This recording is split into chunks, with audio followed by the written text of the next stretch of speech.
లుల్లాయి మళ్ళీ బెదిరింపు చర్యలు అని చెప్పేసి మనం వార్తా కథనం చూస్తూ ఉన్నాం. నిన్న ఏదైతే ఈ అశోక్ నగర్లో పడిగాపులు కాస్తూ రోజంతా ఉన్నాడు కదా, దాని గురించి 2 నిమిషాలు ఏమైనా చెప్పగలుగుతారా? అసలు ఏం జరిగిందంటే? ఏం లేదు బ్రదర్, మొన్న అక్కడ వీరాచారి అని ఒకరి మీద 33 కేసులు ఉన్నాయి. ఓకే, 33 కేసులు ఉన్నాయి. అసోంటోడు కొత్తగూడ శ్రీనివాసరెడ్డి గారు ఉన్నప్పుడు ఆయన ఒక చర్చి కబ్జా పెట్టిన, మొత్తం చర్చే కబ్జా పెట్టిరు. చర్చే కబ్జా పెట్టి అలా మొత్తం అడ్డా పెట్టిండ్రు. అంటే శ్రీనివాసరెడ్డి గారు జర షిఫ్ట్ ఆఫీసర్ కదా, అవును, వచ్చి దాని మీద మొత్తం నిఘా పెట్టించి ఆయన అక్కడికి వెళ్ళి ఎలగొట్టిండ్రు. ఓకే, ఎలగొట్టిన తర్వాత మళ్ళా ఏది గవర్నమెంట్ సిపి మారంగానే మళ్ళా ఇష్టం వచ్చినట్టుగా వ్యవహరించి మళ్ళీ లాబీ చేసుకొని మళ్ళా 100 మంది లోపలి జొరబడ్డారు. ఓకే, జొరబడ్డప్పుడే లోపలి పంపనీకే ఈయన దీపక్ జాన్ దగ్గర ఉండి అందులో వేం నరేందర్ రెడ్డి ఫోన్లు చేసిందని. వేం నరేందర్ రెడ్డి కూడా, వేం నరేందర్ రెడ్డి ముఖ్యమంత్రి వాళ్ళన్న తిరుపతి రెడ్డి, ఇక వీళ్ళందరి పేర్లు వచ్చినాయి. అక్కడ సీన్లో మాత్రం వీళ్ళిద్దరు స్పష్టంగా కనబడ్డారు. అవును, ఫోటోలు వచ్చినాయి కావచ్చు. అవును, స్పష్టంగా వీళ్ళిద్దరు అక్కడ కనబడ్డారు. అక్కడనే అదే ప్లేస్ లా 29వ జీవో కోసం గ్రాడ్యుయేట్ ఎమ్మెల్సీ లెక్కుంటాడు. ఆడ లాఠీ చార్జ్ అయితే ఈ 3 నెలల పాటు ఒక్కసారి వాతావరణం ఉంటది. మొత్తం బహుజన బిడ్డలే. 29 జీవోకు దెబ్బతిన్నదంతా బహుజన బిడ్డలు. అవును, మళ్ళీ ఆయన బహుజన మీటింగ్, బీసీ మీటింగ్ అని చెప్పిన తిరుగుతాడు. నంబర్ 1. ఆ లోపల ఈ భక్తులై 110 మన 1,17,00,000 రూపాయలు ఉన్నాయంట సందా పైసలు. ఓకే, అయితే ఆ క్యాండిడేట్ లోపల పోయినాడు, మొత్తం ఆ డబ్బు మొత్తం కాజేసిందని చెప్పి వీళ్ళు బయట లోపల పైసలు దాచిపెట్టిన వాళ్ళే బయట చెప్పిండ్రు. తీర్మానం మళ్ళీ కూడా వరంగల్ ఏదో బీసీ మీటింగ్ పెడుతుండ్రు. ఆ బీసీ మీటింగ్ కు ఇక్కడికి వెళ్ళి ఫండ్ వసూలు చేయనికి అని చెప్పి వాళ్ళకి మద్దతు తెలిపిండు అనేది ఒకటి. మొత్తానికి అయితే అక్కడ ఉన్నాడు దినమంతా, రాత్రి వరకు అక్కడ ఉన్నాడు. రాత్రి ఉన్నాడా? పొద్దున్న నైట్ దినమంతా రాత్రి దాకా, రాత్రి 10:30కో 11 గంటలకో పోయినట. ఆనే డబ్బులు ఇచ్చేదాకా ఆనే ఉన్నాడు, డబ్బులు తీసుకొని పోయిందని చెప్పేసి ఆడ భక్తులంతా చెప్తుండ్రు. ఓకే, అంటే ఇది ఎన్ని కోట్ల వ్యవహారం అన్నా దాదాపు? ఇది ఇప్పుడు వీరాచార్ అనేటోడు ఎవరికైతే మద్దతు తెలిపిండో ఆ వీరాచార్ అనేటోడు దాదాపు ఇప్పటికి 150-200 కోట్లు చందా స్కామ్ చేసిందని చెప్పి వాళ్ళందరూ 150 నుంచి 200 కోట్లు 7 సంవత్సరాలల్లా 7 సంవత్సరాలు మొత్తం కబ్జా పెట్టి.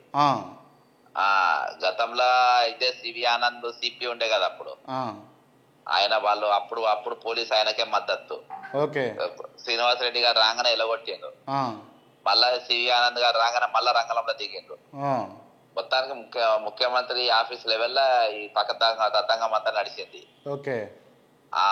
దీపక్ జాన్ నన్ను సీఎంఏ పంపిండని బాధాప్త చెప్పిండట.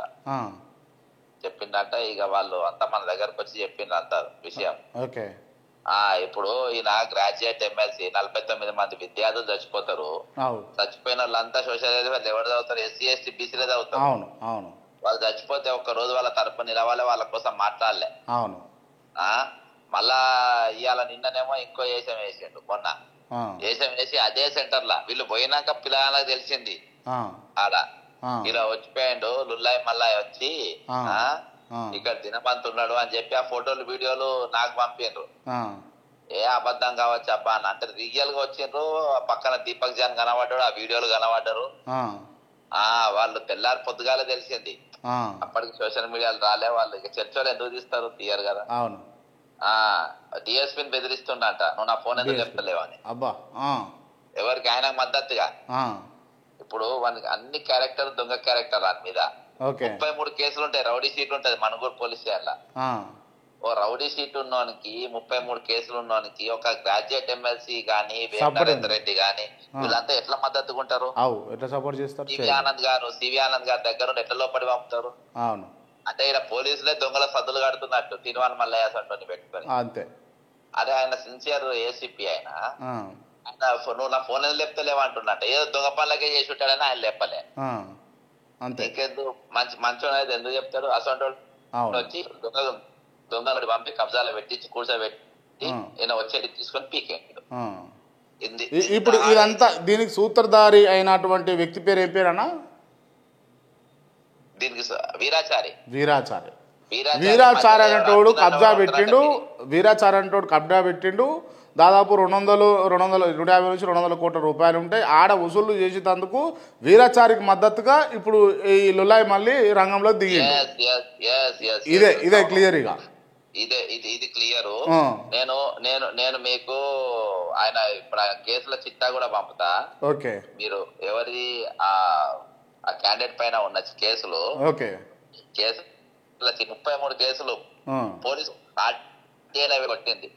ఆర్టీఐ కొట్టిన కేసులు మీరు ఒక్కొక్క కేసు చూస్తే జనాలు పిచ్చెక్కిపోతారు. అంటే బాధ ఏంటంటే ఈయన వచ్చింది దేనికోసం నిలబడ్డాడు, ఈయన ఎవరికి మద్దతు నిలబడ్డాడు, ఎవరు ఓట్లేసి గెలిపించారు, ఈయన చేయాల్సిన డ్యూటీ ఏంది, చేస్తున్న డ్యూటీ ఏంది. ఇది అంటే వీళ్ళు మొత్తం కేవలం ఎవరి దగ్గర డబ్బులు ఉంటే వాళ్ళ దగ్గర వసూలు చేయాలి, దందాలు చేయాలి, డబ్బులు వసూలు చేయాలి. ఇక రెడ్ హ్యాండ్ దొరికిపోయింది కదా అబ్బాయి. ఇప్పుడు నేను లేనని చెప్పడానికి లేదు.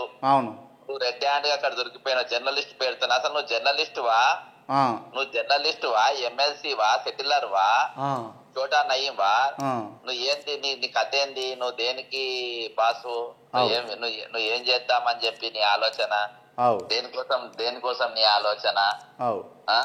ఇప్పుడు నిజంగా నీకు ఒక నమ్మకంతో గ్రాడ్యుయేట్ ఓట్లు వేసి నీ అవతారం ఏం అవతారము ఈ రోజు బీసీల ముసుగులు వేసుకొని ఇటువంటి మీటింగ్లలో బీసీలు కూడా ఎందుకు పోతుర్రబ్బా? ఇటువంటి మీటింగ్లకు బీసీలు కూడా ఎందుకు మద్దతు నిలబడుతున్నా నాకు అర్థమైతలేదు.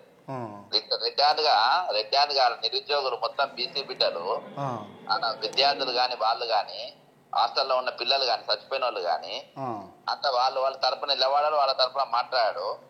కానీ ఈడ పైసలు వస్తాయని చెప్పి డబ్బులు వస్తాయి, వీళ్ళకి మద్దతు తెలిపితే నాకు దుడ్లు వస్తాయని చెప్పి పోయి వీళ్ళకి మద్దతుగా నిలబడ్డాను ఏమంటారు?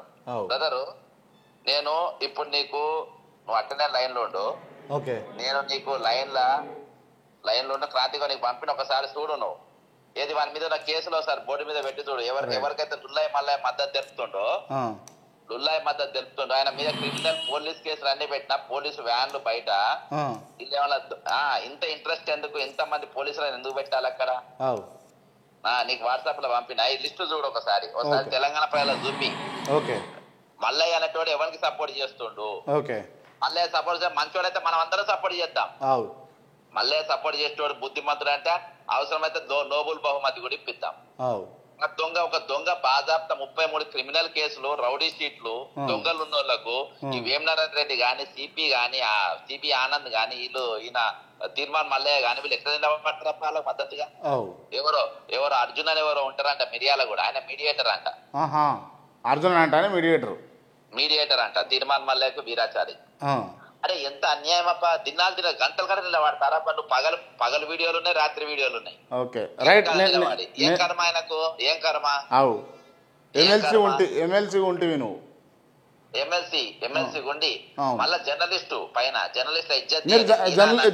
కాదన్న, ఇక జర్నలిస్ట్ కాదు. ఇక అంటే మనం బ్రోకర్ అనాలి, లేకపోతే చీటర్ అనాలి, అంతేగాని ఇక ఎమ్మెల్సీ అనొద్దు, ఈ జర్నలిస్ట్ అని. తెలంగాణ ప్రజల తెలియనికి నేను చెప్పిన ఒక్కసారి ఓపెన్ చేయ బ్రదర్.